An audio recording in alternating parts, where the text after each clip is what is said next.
O mga kabunyog, mga kababayan, yung original na request ni Pulong Duterte na tinawag na world tour, binago na ni Pulong. Nadala sa pressure. Nadala sa pressure. Eh kasi talagang grabe ang reaksyon ng mamamayang Pilipino. Grabe ang reaksyon ng netizens. Oh, tayo kasama na doon. Imagine niyo naman, kongresista ka, tapos magbabakasyon ka 2 months, tapos ang pupuntahan mong bansa, 16 countries. Tapos ang sabi pa niyan, hindi daw yun world tour, hindi daw yun world tour. O di ano pala yun?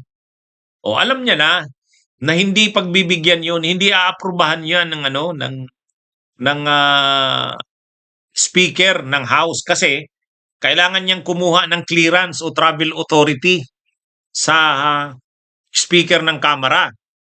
Oh, public official siya eh. Tapos babiyahe ka sa ibang bansa, kailangan may travel authority.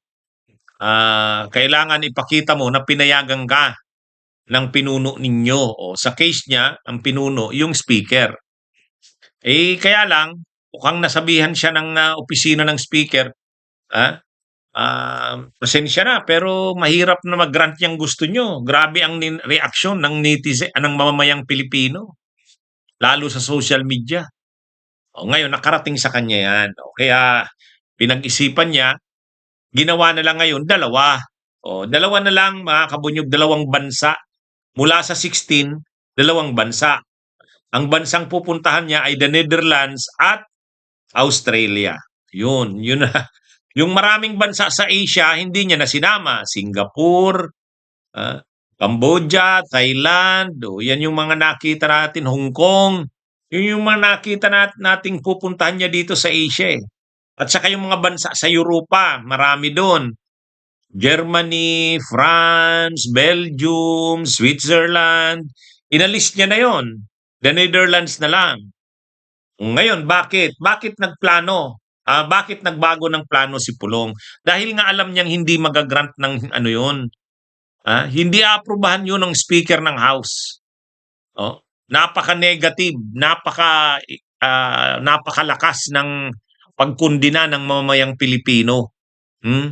Sobrang hirap na nga ng buhay ng mga Pilipino.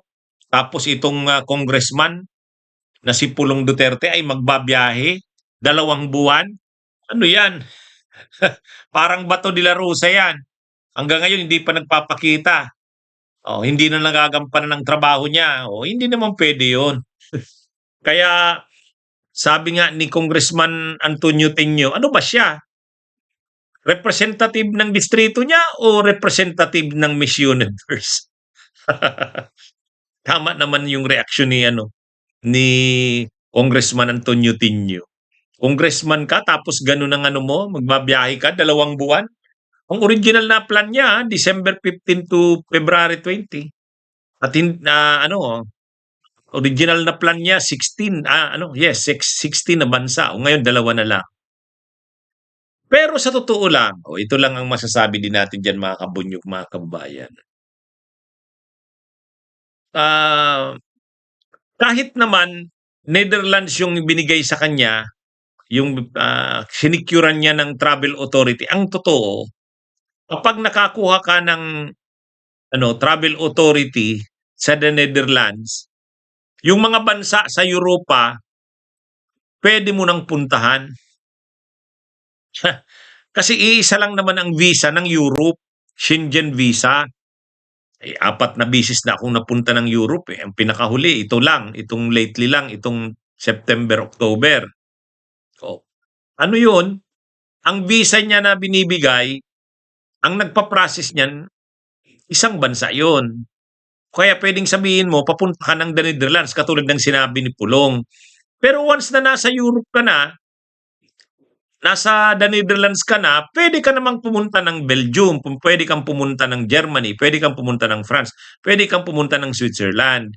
Kaya actually, yung mga sinabi niyang bansa doon na pupuntahan niya, na inalis niya na ngayon, sa totoo, pwede niya pa rin niyang puntahan. Sino naman pinagluloko niya? Sino naman pinagluloko niya? Magkakatabi lang yung mga bansa na yan. Netherlands yung sinabi ni Pulong na pupuntahan niya kasi nandun yung ICC sa The Hague. Pero, katabi lang ng the Netherlands ang Belgium, katabi lang nito ang France, katabi lang ang Germany. So, pwede siyang pumunta doon. Ano lang yan, madali lang na biyahe yan sa eroplano kaya sa train.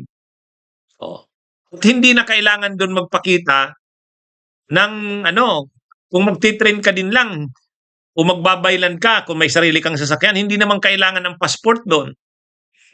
Hindi na rin kailangan doon ang visa. Schengen visa lang. Isa lang na visa sa buo ng Europa.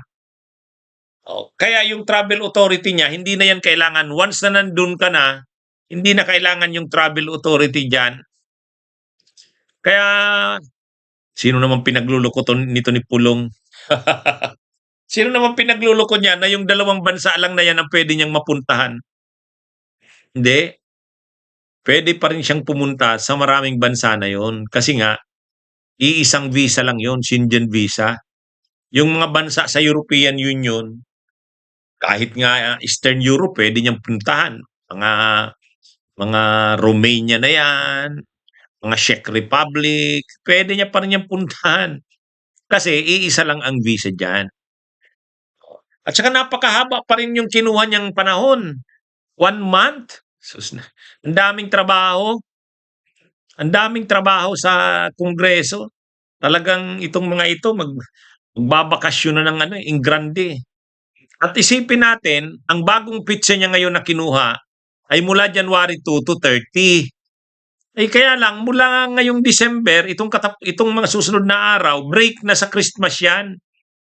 So, ibig sabihin, ang bakasyon niya napakahaba. Magbabakasyon na ng Christmas at saka New Year break. Tapos, pagka New Year, hindi kaagad siya re-report sa trabaho. Pupunta na siya ng ibang bansa. Kaya rin tong si Pulong eh. At malamang yung original niyang sadya, natitingnan yung deposito ng kanilang pamilya, tuloy pa rin yun. Tuloy pa rin yun kasi hindi lang naman sa Netherlands siya saka sa Australia pupunta. Pupunta pa yan sa ibang bansa. Hindi niya lang dineclare kasi nga matiteknikal siya. Ayaw niya, baka ma-disapprove yung kanyang application. Pero once na nandun na siya sa Europe, once na nandun na siya, libre na siya dyan mag-iikot sa mga bansa na yon. At posibleng yung mga accounts nila nandun. Yan yun, mga kabunyog, mga kababayan.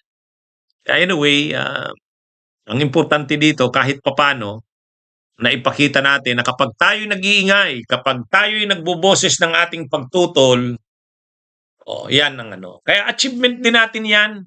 Kahit papano, 2 bansa na lang yung in-apply niya, naobliga siyang tapyasan ang mga bansa.